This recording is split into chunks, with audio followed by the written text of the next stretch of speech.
Oh, good afternoon, good evening, everybody, and welcome to the Rebel News Daily live stream, something we're calling Breakdown, wherein we analyze the day's testimony heard at the Public Order Emergency Commission, what we're calling the Trucker Commission here at Rebel News. You can find all of our coverage and support our independent journalism at truckercommission.com and .ca. I'm joined tonight by my co-host, who's normally based in Calgary, but she has flown out to Ottawa. She's in the Airbnb satellite studio, as we call it. Celine Gallus. Celine, how's it going? Today was your first full day covering the Trucker Commission. What did you think? It was a lot. There was a lot. There were so many testimonies and so many periods of cross-examination. It was very, very, very interesting. I know right now we just had the first half of Tamara Lich's testimony that will resume tomorrow morning. But prior to that, listening to James, his last name is escaping me right now due to the Bauder. enormity. Bauder, yes, exactly. His in particular was very like Tamara Lich's. He wears his heart on his sleeve. He's very passionate. Yeah. Mm-hmm. Yeah. And then prior to that was Ben Dichter. We'll get into all the nitty gritty, but we've got some housekeeping stuff to clean up. And I see that Efron has made a tidy little list, so I should respect that. If people want to get involved in the show, you can do that on Rumble and Odyssey. You can watch us on a bunch of different platforms, including YouTube, although YouTube is a censorship platform. You can find us on Getter also. But if you want to support the work that we do completely willingly, might I suggest you watch us on Rumble and Odyssey. And if you are on those platforms, you can support us by leaving a paid chat. It's called a Rumble Rant or an Odyssey Hyper Chat. And if those are over $5, we'll do our best to address them on air. It's not that we don't appreciate every little bit, because we definitely do. We do not take a dime from Justin Trudeau, and we rely on the support of our viewers at home. It's just that we run out of time, and then we get into the weeds if we read every single chat. So we had to set a bit of a benchmark. So that's why that's the $5 limit. And we should also tell everybody about Rebel News Live. It's coming up in Calgary, November 19th, and in Toronto. It's November 26th in Calgary and November 19th in Toronto. It's sort of like our Rebel convention. You'll have all your favorite Rebel personalities there, as well as a host of freedom-minded Rebel adjacent friends. You'll have a great lunch. You'll get to see some great people, maybe get your picture taken with Ezra Levant. We've got Dr. Julie Ponesse coming, and I don't want to say that I have a favorite guest, because it's a competition between Chad Williamson and Tamara Lich, who is testifying today, and she will be at both Rebel News Live events. For tickets and times, please go to rebelnewslive.com. And frankly, I can't wait to see you there. And every day that I look at that list, my favorites change, because the other day it was Ben Bankus. So I guess it depends on my mood. But there's something there for everybody. Now, moving on to the testimony today, I think we should start with, who everybody has been waiting for, and that's Tamara Lich. And she is the diminutive, and I cannot use that word strongly enough, tiny little Métis grandma from Southern Alberta, who is a lead convoy organizer, and she spent 49 days in jail for absolutely minor mischief charges, stuff that she would never see the inside of a jail cell if she were convicted of everything. But she was held at the hands of a vindictive and out of control prosecutor, and she was politically persecuted. They needed to make somebody pay for the inconvenience and traffic snarl happening in downtown Ottawa when thousands of truckers and their supporters converged on the city to protest COVID-19 mandates and lockdowns. And they made her pay. She was basically a political prisoner. They didn't want to let her go. I mean, the testimony today, if anybody who was ever on the fence about Tamara, I think even if you hated the convoy, you have to look at that woman and say she's no terrorist, she's no criminal, she shouldn't have spent a day in jail.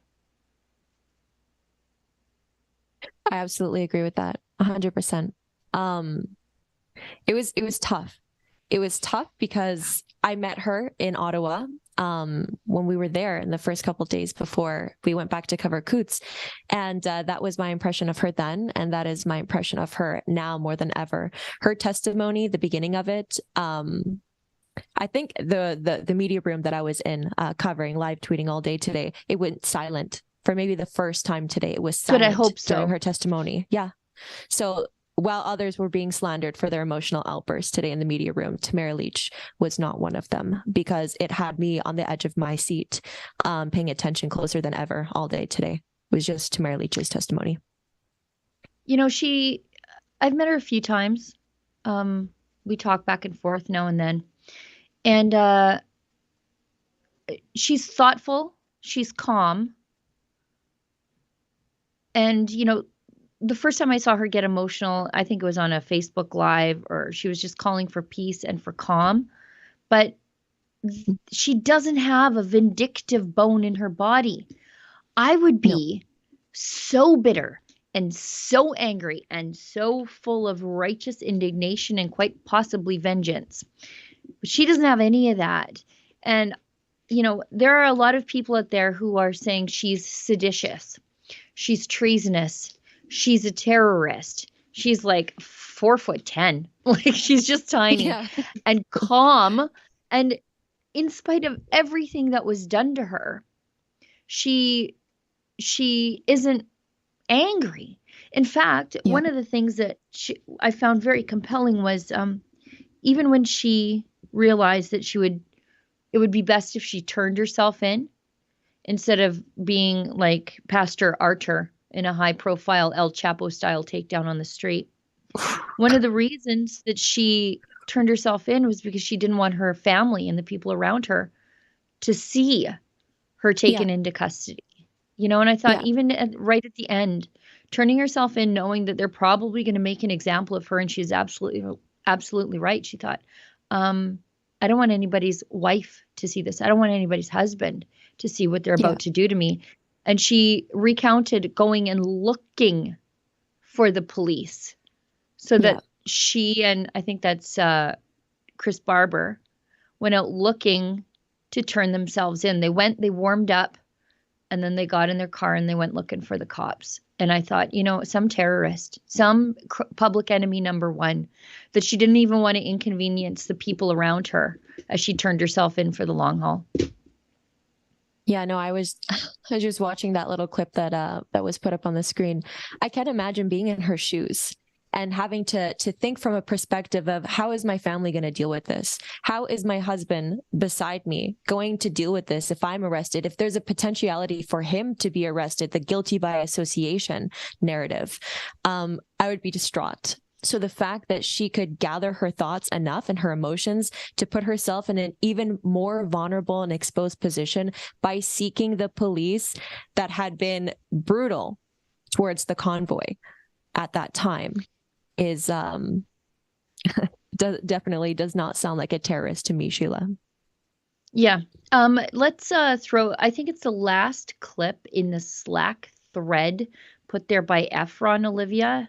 It doesn't have a number, so I can't call to the number, but it is Tamara Lich remembering the night after the Emergencies Act was invoked. So she knows now she's public enemy number one. And like a good terrorist, she went and found the cops to turn herself in. Can you tell the commission what it was like to be arrested? Well, it was, again, kind of ironic, because I went down to the War Memorial that day to attend the service that the vets were having there every day. I spent my afternoon walking the streets with a veteran and my husband and Miranda, one of the row captains, just talking to people. And I was aware the night before, I'm sure you saw the video, that it was most likely coming. Or that there was a chance that I could be arrested. And we went back to the hotel, and within 15 minutes, everybody's phones started blowing up and that Mr. Barber had been arrested.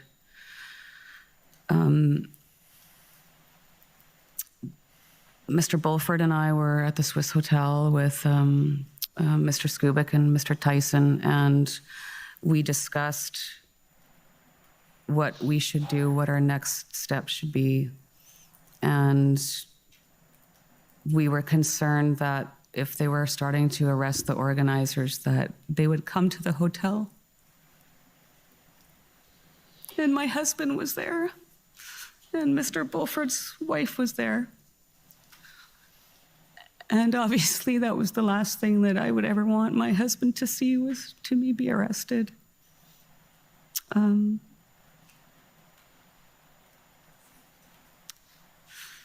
We definitely didn't want that sort of activity occurring at the hotel with a woman who had been so kind to us, actually who was about to lose her business until we showed up. But like I said in my video, I wasn't afraid. I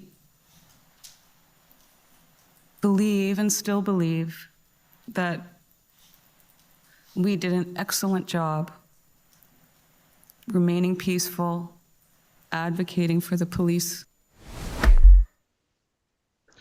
Further to that testimony, she talks about going out onto the street and actively looking for a police officer so that she could turn herself in. And she tried to turn herself in once and it was unsuccessful. And then they came back and picked her up.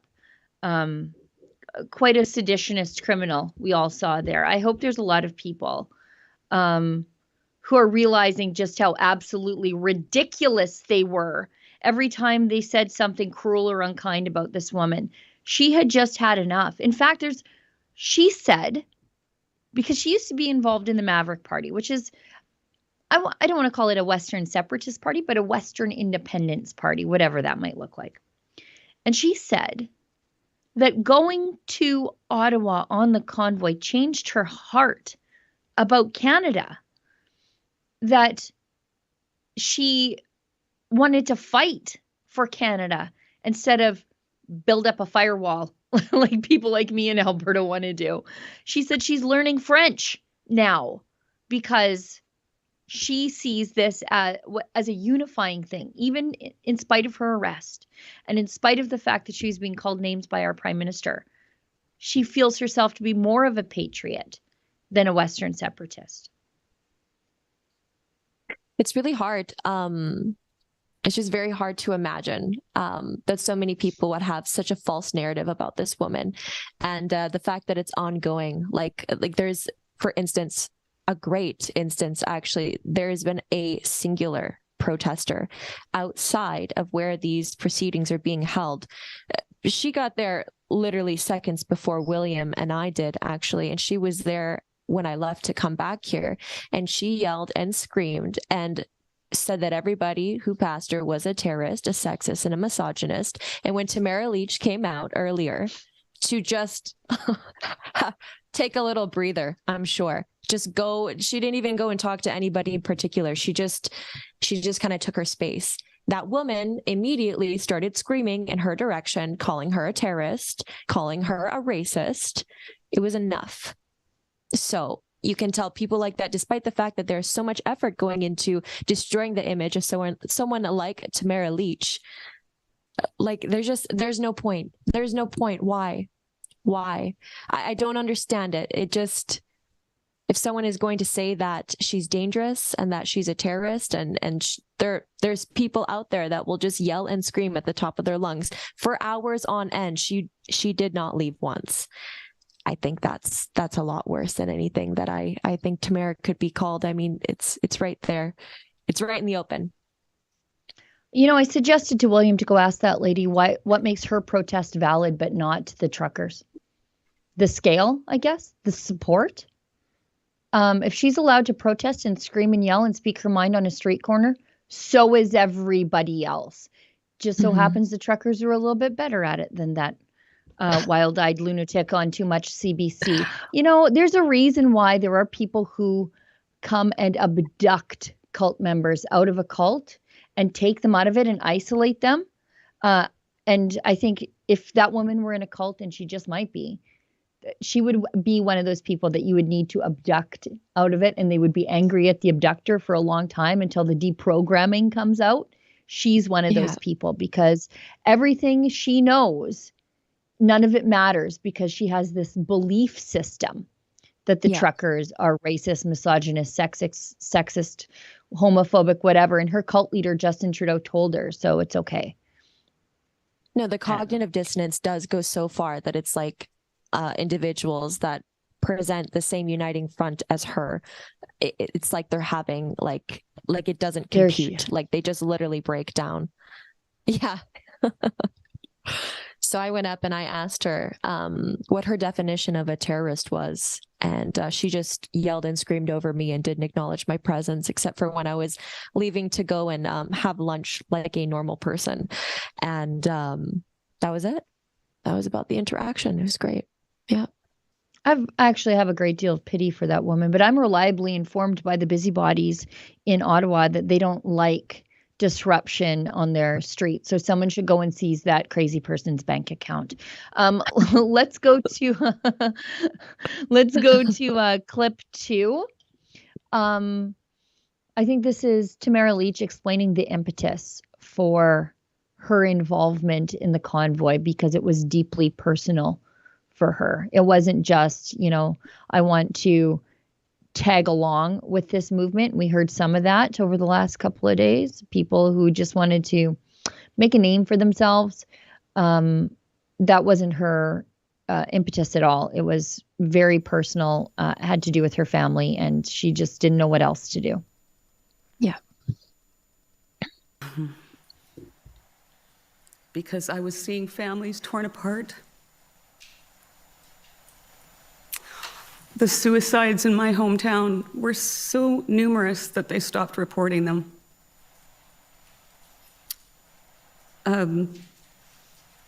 Elderly people were dying by themselves in long-term care facilities and saying goodbye over iPads. My grandma is 94 years old, and she was locked in her little apartment by herself for 2 years. My father is a very social man. He is the Coffee Row, Saskatchewan father. And I remember him telling me one day that he went down to the local restaurant that he went to every single day. And these are small towns where everybody knows everybody, and he was asked to leave. And I didn't want my children and my grandchildren to live in a world like that. Terrorist, right? It's hard to capture a moment like that when it's so raw and the reality of it is so unshakable. She's talking and she's going over those things, and I'm sitting there recollecting all the ways that I saw people treated in the same manner, that my family, that myself, my friends were treated in the same manner. Yeah, I know it. My mom died alone in a hospital room because they could only let one of us in, and it wasn't me. My brother was there first. My kids were not able to go to her funeral because of the stupid restrictions on our Catholic Church that seats 800, but we could only have 10 people in for her funeral mass. We had to draw lots to see who could be in that enormous church where my kids were baptized, where my family was married, where every important thing that ever happened in our life, we couldn't be a part of saying goodbye to my mom. So I understand why Tamara got mad enough to go. She didn't want this world for her kids or her grandkids or her parents or her grandparents. She did something when all of us, well, not all of us, but a lot of people just stood around and complained. She actually did something. And actually that should bring me to clip 1 because Tamara, she talks about how she wasn't even sure that she would achieve anything. She wasn't even sure that they would even get to Ottawa. After I listened to some testimony of some of the other convoy involved people, I'm like, yeah, it was kind of a miracle. You people got there with your like angry feuding factions of the convoy. But she wasn't sure. But again, instead of just complaining, she actually did something. And I think as the convoy rolled through the country, you could see the mandates were falling. Saskatchewan, Convoy hit Saskatchewan. Saskatchewan's like, no, we don't have a vaccine passport anymore. Don't convoy me, bro. Exactly. So it was quite effective. Let's go to clip 1. Thanks. How did you get involved in the Freedom Convoy? A friend of mine sent me Mr. Barber's TikTok video where he was calling for a shutdown on the 23rd of January. She sent me that video, and I watched it, and I texted her back right away, and I said, well, what do you think about possibly another convoy to Ottawa? And she kind of laughed and said, well, it didn't really accomplish much. I mean, it was great to see the crowds come together, but Could you just slow down a bit, please? Sorry, for the yes, sir. translators. Yes, sir. And then I'd reached out to another friend and I asked him the same thing. And we just sort of came to the same conclusion that we weren't sure if that was an idea that would be successful. A friend of mine, or an acquaintance of mine from Red Deer that was involved in the United Reroll, gave me Mr. Barber's phone number, and I contacted him on January the 13th. And we discussed, I can't really remember the details of the conversation. I do remember that I said, I'm here to help you in any way I can. My background is logistics and organization and administration, and you are going to need social media and you're going to need some funding. And if I can help you at all, I'd be happy to do that.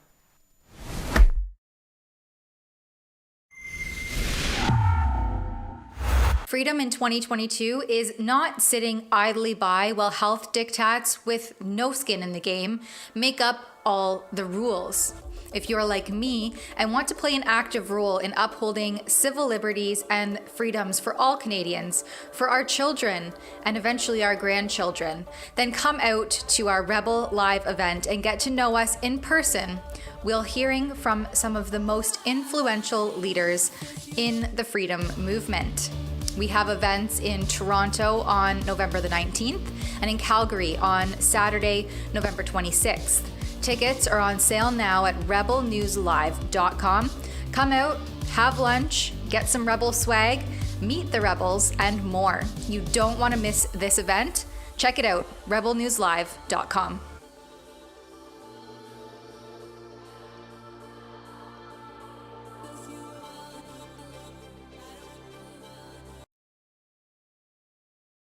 I changed my mind. Maybe my favorite speaker is going to be David Menzies, as long as he leaves the fake boobs in the box. 100%. Hi, William. How's it going? I know it's been a very long day for you covering the Trucker Commission.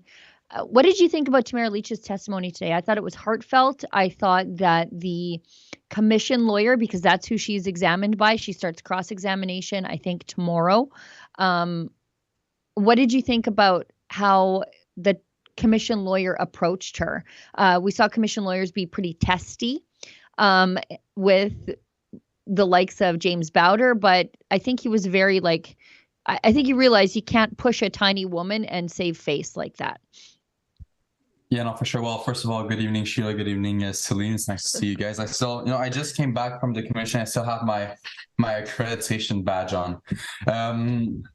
Definitely a very emotional testimony by Tamara Lich. I was in the room while she was giving her testimony. Me and Kian, we left the media room and went to the public room to see her in person. And yeah, the crowd was definitely emotional. It was emotional to hear everything that she went through simply for freedom. Her daughter, she didn't want her daughter to be associated with her. Imagine, I know that you're a mother. Imagine how it must feel to not want your daughter to be associated with you, to be afraid. I have teenagers. They don't want anything to do with. I got teenagers. They don't really want anything to do with me. Well, Like any given day. To see your daughter, to be afraid for your daughter, to be afraid for yourself.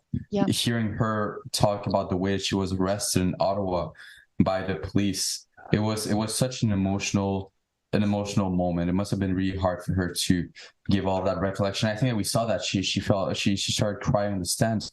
I think it was a good testimony, but I think it was a heartfelt, deep felt one. And not only that, I do recall. Sorry, I just want to point something out. Do you see how tiny she is? Keith Wilson's an average size guy. Maybe he's 6 feet tall. Look how small she is. Yeah. She's not even up to his shoulder. Eva Chipiuk and I are probably the same size. Look how tiny Tamara is. She's the woman that scared Justin Trudeau so much that he hit the nuclear button of the terrorism law, the Emergencies Act. What a delicate, fragile, fragile man Justin Trudeau is. Yeah, no, 100%. And I mean, everything was peaceful. We keep seeing that for the past weeks. The whole Freedom Convoy was peaceful. Not once was the right act invoked, which means that it wasn't an illegal protest. We keep seeing recollection from the police, from the OPP, from everyone saying that it was a peaceful protest, not a single actual act of violence being presented in front of the commission. We said it was peaceful, and Justin Trudeau still decided to invoke the Emergencies Act and to get that grandmother from Alberta arrested because she dared to defy his authoritarian leadership. Go ahead, Selena. I'm sure you have something to say. No, I honestly just want to laugh a little bit because, yeah, he must be very afraid of 5'4" grandmas that go and want to help people and bring people together in the name of unity and peace and love, and be able to provide to these people by being responsible about the donations that were provided through the GoFundMe and the other one through all the cryptos as well, all those campaigns. I mean, to take the responsibility to go and make sure that all your ducks in a row, dealing with like thousands of people and millions of dollars. She covered her bases, if you ask me. But no, he's going to sit there and he's going to call foul play, and he's going to call in a counter-terrorist act in order to put a stop to a bunch of people in hot tubs and bouncy castles. Do you know what? That's a great segue into clip 3, because Justin Trudeau is fragile, so fragile that he would call people he never bothered to speak to names apropos of literally nothing. So why don't we throw to clip 3? This is Tamara talking about what she felt as her prime minister is calling her a racist, sexist. Mm-hmm. Yeah. I was becoming increasingly alarmed listening to my prime minister call me a racist and say that I shouldn't be tolerated. I found his rhetoric to be incredibly divisive, and I'm a believer that if you're a leader of a country, you have to lead all of your people, even if you don't agree with them. And I just saw so much.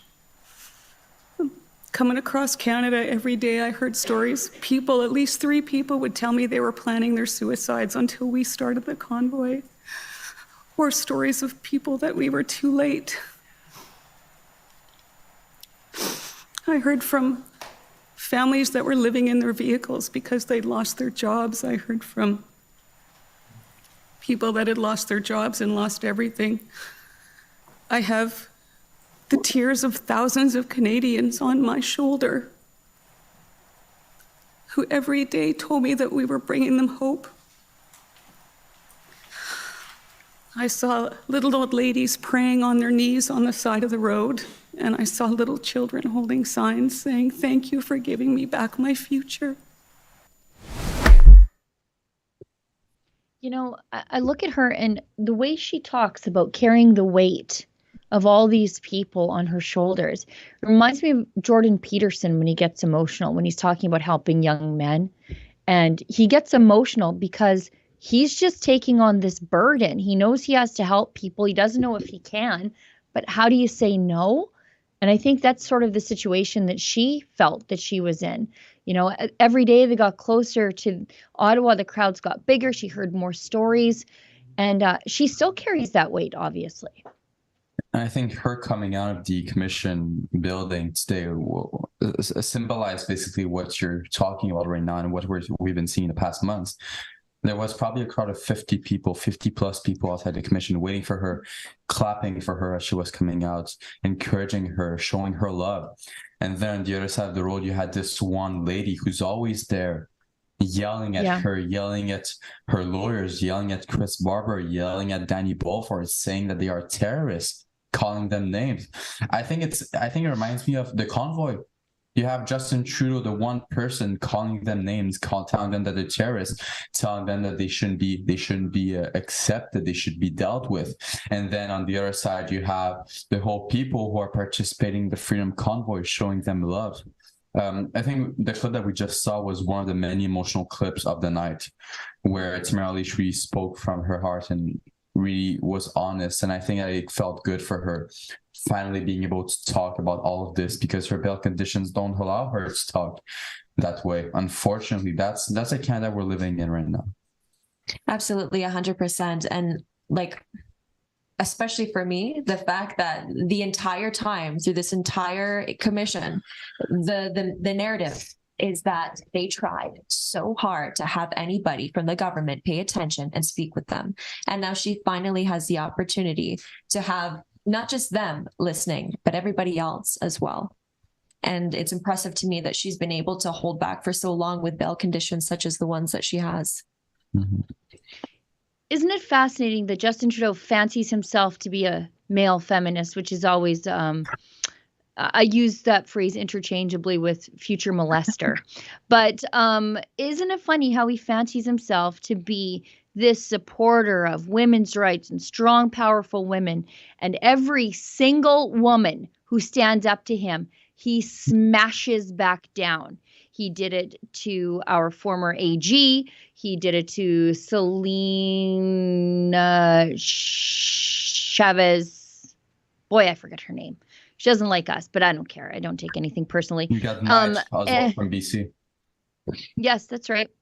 Rose Knight from BC, and now Tamara Lich, the woman who inspired a nation, but not just inspired a nation, inspired a movement around the world. Convoys were happening in Holland, the United States, Australia. And what did he do? He used the most powerful tool of the government to put her back in her place. And good for her. She refuses to capitulate. She's holding strong. She just won't back down. Good for her. And he tried to divide the country as well. You know, he used divisive terms. He used divisive, pejorative language. And that's one thing that also came up to mind when I was hearing Tamara Lich testify.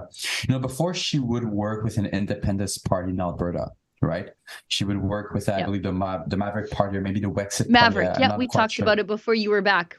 We talked about it before you were back. Yeah. So she worked with the Maverick Party, and then she decided not to work with them because she saw that Quebecers were not quite different from Alberta. And just to put that as just to show the comparison, instead of wanting a divided Canada, she wanted a united Canada. And to the contrary, the Prime Minister, who's supposed to represent every single Canadian from coast to coast to coast, wants to divide Canadians. And this grandmother, who's not in politics whatsoever, wants to unite the country. Yep. Now, let's move to Ben Dichter. And the only reason I'm moving to Ben Dichter and away from Tamara Lich is just something that he said. I realize that there's been a falling out with several people within the convoy. They sort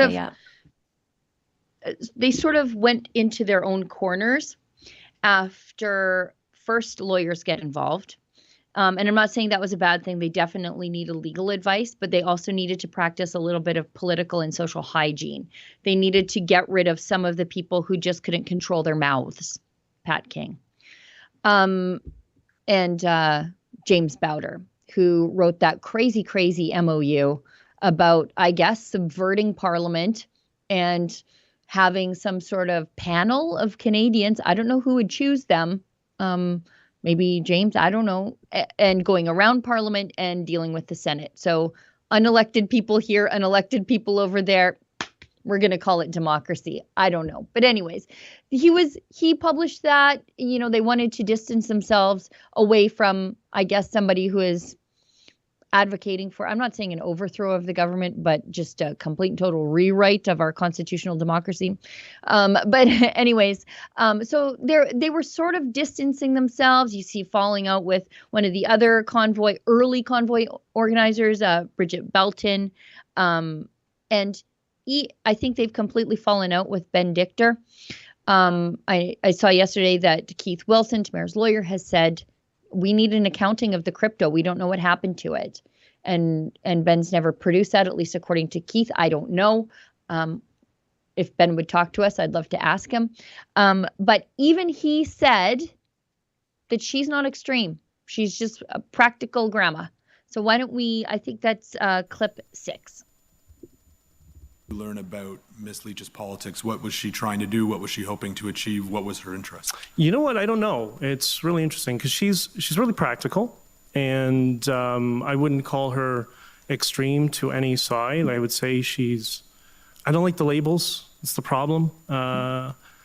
So the political spectrum thing, I'd call her maybe very center right if we're going to use that antiquated definition, which I don't think is accurate. But she's very, very pro. I know I'm very libertarian on social issues, and she's the same way. So we crossed over on a lot of that stuff.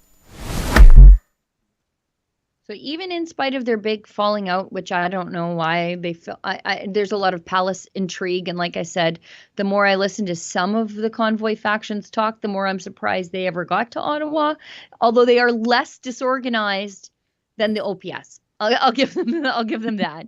But even he said, she's just practical. She's not radical. She's completely normal. She's a libertarian on social issues, and she's not that which the federal government said she is. 100%. I think it's very apparent that there's been a falling out, and I don't think I realized how much there's been a falling out until I've seen. I'm pretty sure this is true. All the Freedom Convoy organizers have answered a question from you. Is that right? Up until today? No, because there are some that due to bail conditions are not allowed to. Well, Tamara Lich is not allowed to that's answer the questions. exception. Ben Dictor as well. Well, Ben Dictor doesn't have bail conditions. He just refused to answer my question today. Not Ben Dictor. Sorry, Chris. Yeah, that's what happens. Chris Barber. That's what happens when you spend a whole day at the inquiry and you take 2 coffee.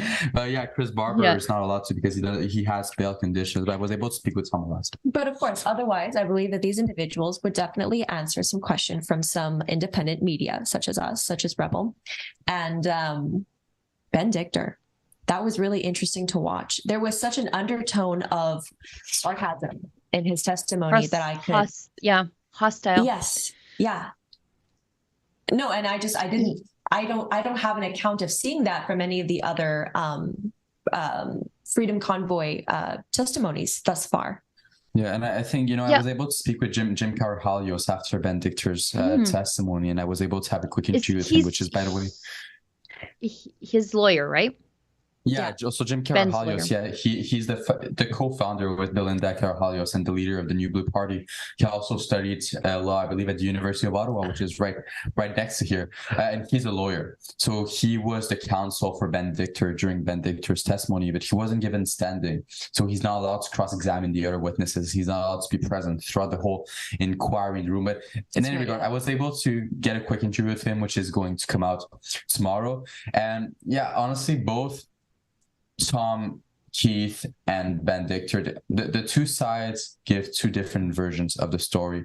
I think they don't seem to recall the events the exact same way. And I think ego definitely played a part in this division. Yes, and I wonder how much of it is palace intrigue. I know that they started to distance themselves from certain convoy organizers, and I know for a time Ben was doing comms, and I'm only speculating here, but maybe they quit communicating with Ben because they didn't think he was doing a good job of comms. And I might suggest that that is true, considering he went on RT, which is Russian state television, to troll CBC. And I'm not sure that's a great comms strategy when CBC is already accusing you of being Kremlin backed. So I don't know. I don't know. Again, I don't know what happened there. I'd love to ask Ben, but he won't take a question from us. And we would love to. I mean, we talked to Tom Marazzo. We talked to Keith Wilson, who's doing a lot of speaking on behalf of Tamara Lich and the other convoy organizers who can't. We want everybody to be able to have their say. We want the public to sort it out. And so, again, let me extend this offer right now to Ben Dictor if he's watching. Just take some questions from our guys. We won't edit it. We won't chop it. That's not what we do. We just want to ask you some questions the same way we do everybody else. Yeah, well, I think in all fairness, so I was able to get an interview with Jim, and he was able to tell me Ben's side Jim's of the story. great. But it would be great. Yeah, it would be great to have Ben's own account of what his view of the convoy and what his view of the organization and Tom Morazzo and Keith Wilson is. Yeah, and we like Jim Carahelios. Jim's great. I like Belinda. I like Jim. I like kind of how prickly they are. They don't like being told what to do. I like how feisty they are. So, I mean, obviously they have a feisty client. But yeah, I mean, we just want to ask questions. And the good news is I don't take anything personally. Why don't we go to clip 9? Because I alluded to this person before. It's James Bauder. He's with Canada Unity. He was an early convoy organizer. He's the guy who is responsible for the crazy MOU that the media then took and used to paint the entirety of the convoy as, oh, you're all trying to overthrow the government. And Tamara and Tom were like, what? But anyway, he was on the stand today, and it was a little bit more like a therapy session. And again, it's because these people have been silenced for so long and they've never been able to speak, and they can speak in this commission without having their words used against them. And there was a point at which I noticed the government lawyers were sort of probing him on his political ideology, which that's not what this is about. They were sort of asking him, like, do you believe 9/11 is an inside job? Why are you sharing QAnon? Blah, blah, blah, blah, blah. And I'm thinking, this is not a thought crime commission, comrade. This is about Justin Trudeau, and you're allowed to hold crazy ideas. Ask me about aliens. It's not illegal in this country to have crazy viewpoints. It's when your crazy viewpoints turn violent, then we've got a problem. But they didn't even break a window there. So I just thought that was peculiar that they were trying to discredit James Bauder because, I don't know, maybe he's into QAnon. I don't care. I know that obviously he's into homemade lawyering. That's what I learned about James Bauder today.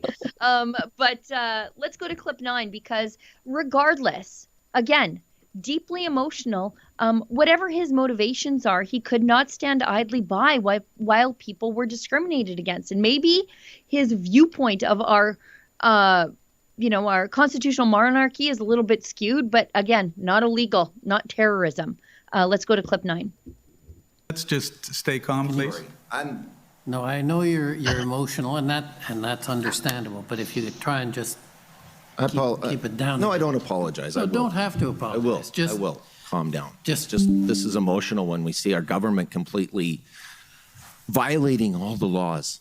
I understand. And where do we turn to? The Senate is our last hope.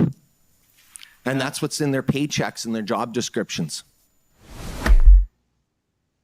There are plenty of times where it was bizarre, right, guys? He was calling for his own evidence. Like usually the other witnesses sit there and then they show them evidence and then they ask him questions about the evidence and he's got his list of evidence that he wants to talk about. It was really weird. What was it like being in the room?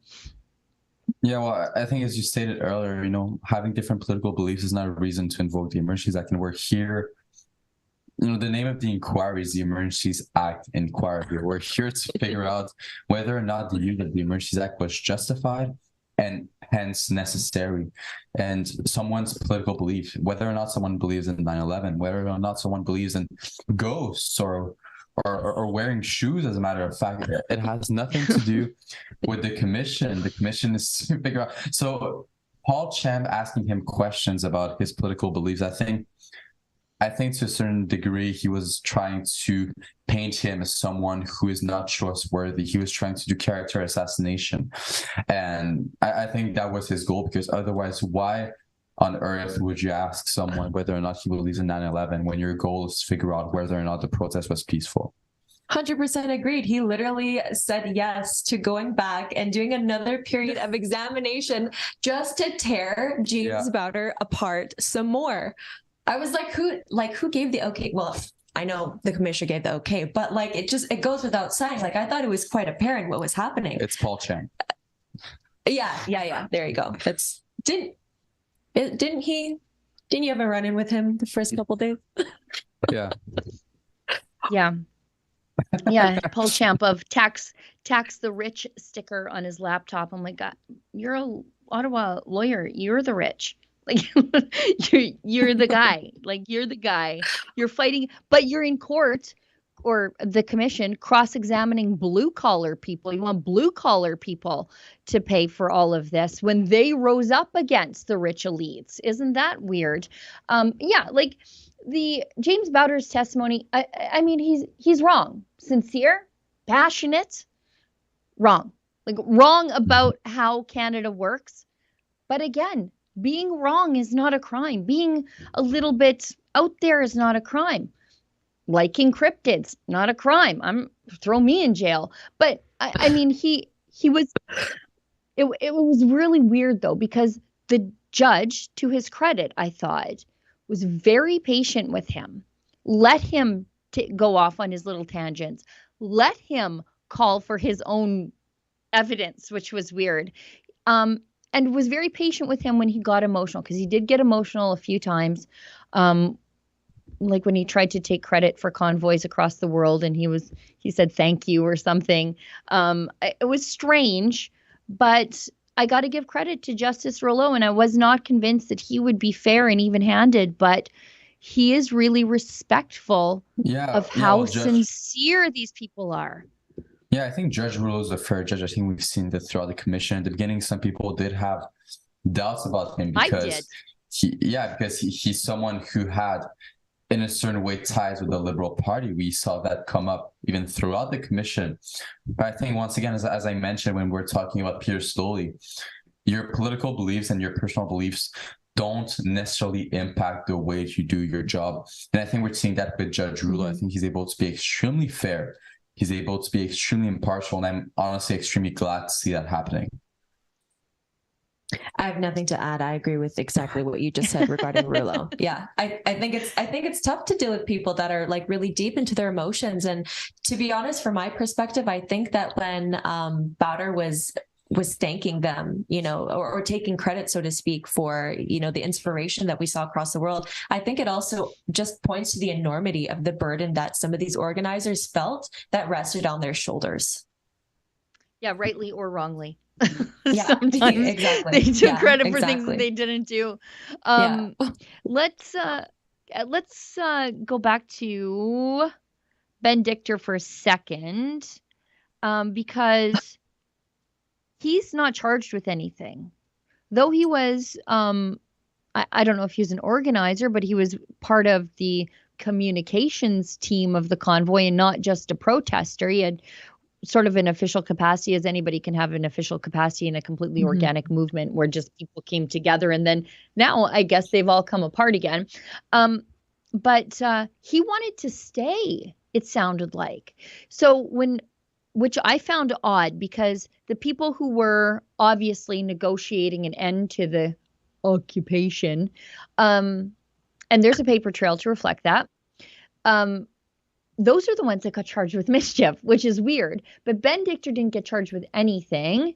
And it sounds like he wanted to stay because he was sort of upset that they were negotiating, or when he found out that they were sort of negotiating an end to the occupation. But then all of a sudden the police got violent and he's like, we got to get out of here. I think it's clip 7. We could help influence people more, but that's not a guarantee. And that actually came up on the 18th when the road captains came into my hotel after a trucker had guns drawn at him. They smashed his windows. The police pulled guns on him, arrested him in the snow. Tamara had been arrested. Chris had been arrested. The road captains came into my room. There seemed to be, I don't know if a lack of leadership, but maybe a lack of decision-making, or they needed just another head to bounce ideas off of. And they told me the story, and I said, okay, well, I'll support what you guys want to do. But if you're asking me, if the police are getting violent, maybe it's time to leave. And to my surprise, the first person to pipe up was Bridget, and she said, we can't let people get hurt. We need to leave. And then Joe did the same thing, and all the other road captains that were sitting on my bed and standing up, and Johnny. It's weird. Sounds like he was a decision maker. So I wonder why he didn't get charged. I also believe that at this time he was in a wheelchair due to that car accident. So I can't right. imagine anyone would really want to stay for a prolonged duration in such cold weather, like such cold weather, and the extreme circumstances that they were under while in a wheelchair.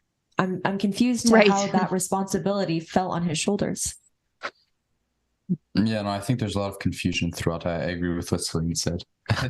She's truly expert on what exactly happened today. She was the one live tweeting, doing all the hard works. They following everything super closely. Yeah, that was an excellent job. Many coffees. And let's just, before we go, if someone could, if we have any chats that we need to do, could you put them in the thread, please? Thank you, Olivia or Efron or whoever's doing that.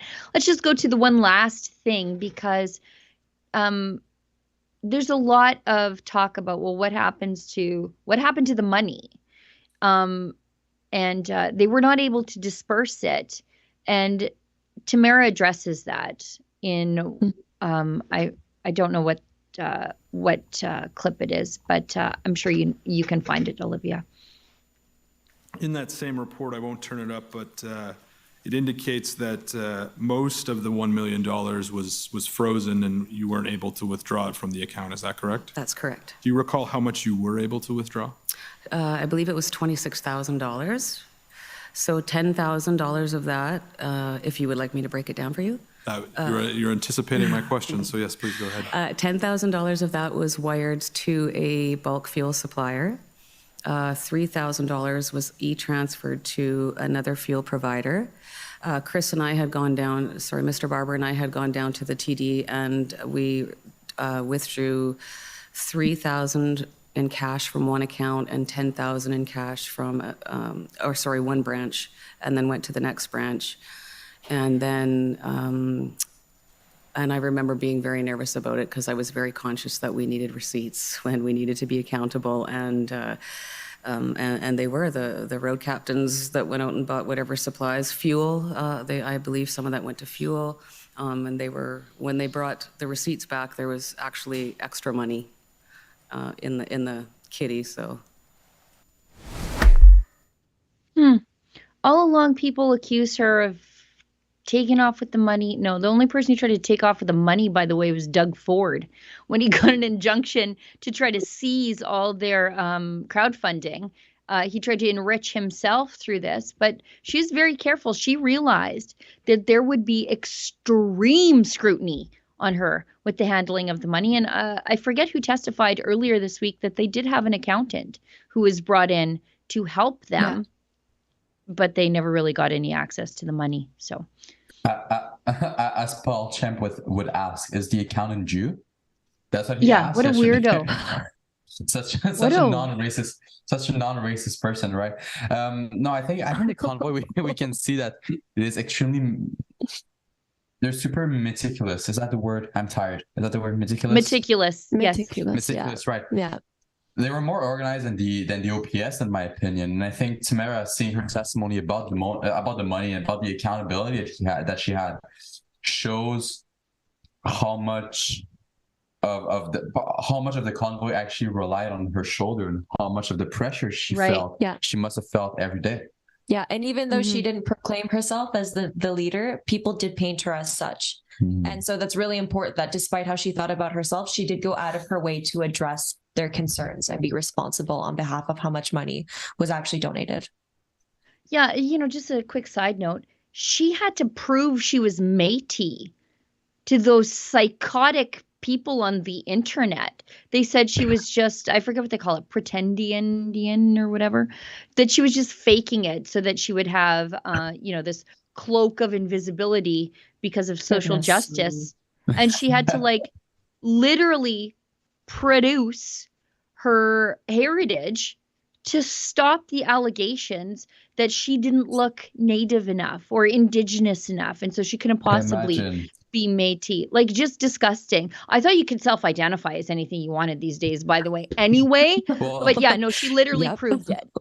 Well, that's the thing. Imagine if a leftist person was actually told, hey, are you sure you are Métis? Are you sure that that's really what you are? How much of an outrage it would have caused within the CBC, CTV, Global News? David Atkin would probably go, yeah, that person. But since it was Tamara Lich, since she is freedom-oriented, since she is center-right, as the dictator was saying, it was totally fine to question her origins. Olivia informs me, last-minute addition from Efron before we get to the chats, and we'll sign off because you guys have been working 12 hours. I think we're headed on to for you guys. Good it's job, a snarky, yeah. You got, by the way, this snarky quip is about Alberta, and you guys are working like Alberta kids.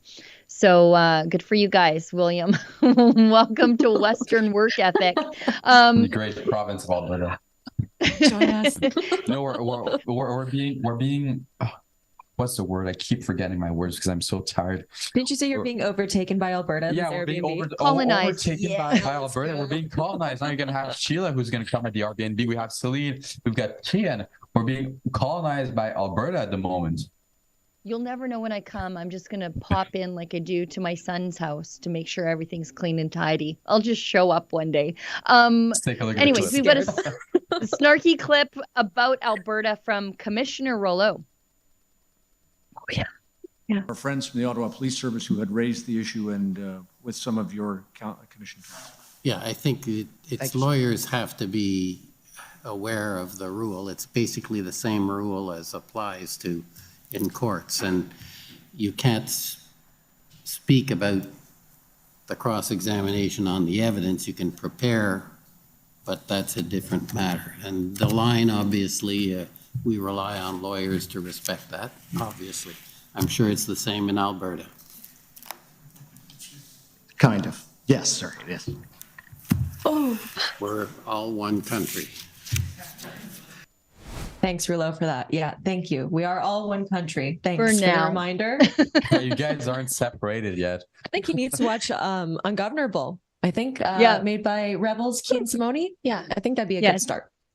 You know, that's the exchange there was because Tamara is staying in an Airbnb, it sounds like, with Brendan Miller and some of the other lawyers. And since she's still testifying, she's still under oath, and they just want to make sure that they're not going to get in trouble for talking to her. Now, they're not supposed to talk about her testimony, upcoming, or what happened today.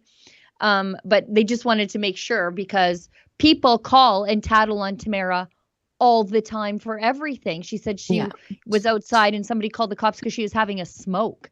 Obviously, somebody called the cops when she got her picture taken and then she was taken back to jail, even though there were lawyers around. So they just wanted to be ultra careful that nobody calls the cops and she's breached on her conditions or she's accused of breaking the rules of the commission and then big trouble. So just a quick correction, though. I believe I'm 99% sure they are allowed to talk about the upcoming testimony. They're just not allowed to talk about what she said. What she said now. Yeah. Okay, thanks, Stickler. Let's take a look at the chats now. You're tired, but you're still a stickler. Okay, we've got one from Annalisa in 1964. Gives us $10. No love here for the stickler. Hello, you awesome ladies. Today, Precious Tamara made me cry. A lot of people, I think she moved to tears. My heart is so broken for her. I admire her strength. I don't know how she's not bitter and evil and just looking for vengeance and blood, because I would be. She's a better woman than me, that's for sure. Better. You and me both, Sheila. You and me both. Yeah, better Christian than me, that's for sure. You know, vengeance is mine, saith the Lord, but I'd like a little peace too. You know, I don't appreciate being misgendered, Annalisa. My pronouns are he, him. I would please ask you to respect my pronouns, otherwise Bill C-16 might be invoked on you. No, Tamara Lich's testimony was definitely heartbreaking. I was in the crowd once again while she was giving her testimony. It might have just been tiredness, but I know that I felt my eyes fill with water a little bit. And I know some people in the crowd were crying. I was walking back with Chris Barber as we were exiting the commission. He spoke to me about, you know, the emotion that he felt and the emotion he felt in the crowd was definitely a heartbreaking testimony. Everything that this strong, brave woman went through, it's astonishing. I never thought I would live in a country where this is the case. Yeah, my natural no. default to avoid being emotional like that is to get mad. So that's where I'll just stay, so that I don't have runny mascara. I'll just stay angry. I'm going to take that and I'm going to keep that in mind. Yeah. Don't be angry like me. Be a nice person. And we've got one from, it sounds like it's from our restream. So people are leaving paid chats on the stream during the day, which is wonderful. And we'll try to get to those if you want to do that. You don't have to stick around to the end. Feel free to just leave a chat whenever you're watching, and we'll do our best to round them up and read them at the end of the day. So this one, $71. Holy heck. Says stop machine voting. I think, okay. We stand on guard, Trudeau, useless leader, no meetings, no peace talks, honking heroes. Thank you, Canadian government, beat peaceful protesters, outrageous. And that's from Alice BB. Well, Alice, thanks so much. And if you want to be like Alice and just leave a chat as you're watching, we'll be happy to take it. You don't have to wait till the end of the day. I think that's everything, guys. Thank you so much for watching the stream, by the way, Alice. Thank you for your generous donation. People, stay peaceful. That's what we see throughout the convoy. Everything was peaceful, and everything is still peaceful with the supporters that are outside the commission building. Peace, peacefulness. The William recap, ladies and gentlemen. Yes. Okay, tired. I think that's it. You guys are tired, probably hungry. I know you didn't eat because you guys just raced over from the commission to jump on the stream. And it's like 20 to 9 for you guys. Guys, great work today. You guys are back at it tomorrow, so don't stay up too late. Get something to eat, go to bed. We'll be back here tomorrow. Tamara Lich's testimony should wrap up maybe by noon, and then we'll have some other people testifying. Should be an exciting day tomorrow. I'm not sure who's going to be on the stream tomorrow. Definitely you two, maybe not me. Mm-hmm. And as David Menzies always says, stay sane. My reference to I don't care about his past is that I had to believe that everybody that was involved was getting involved for the right reasons. And as I said, when I spoke with Mr. Barber, and I found out that they were involved, I was aware of his reputation, and I just felt that I didn't want to start this off criticizing other people, again, because I just felt like I had to believe that people that were joining this movement were joining it with the best of intentions, regardless of their past.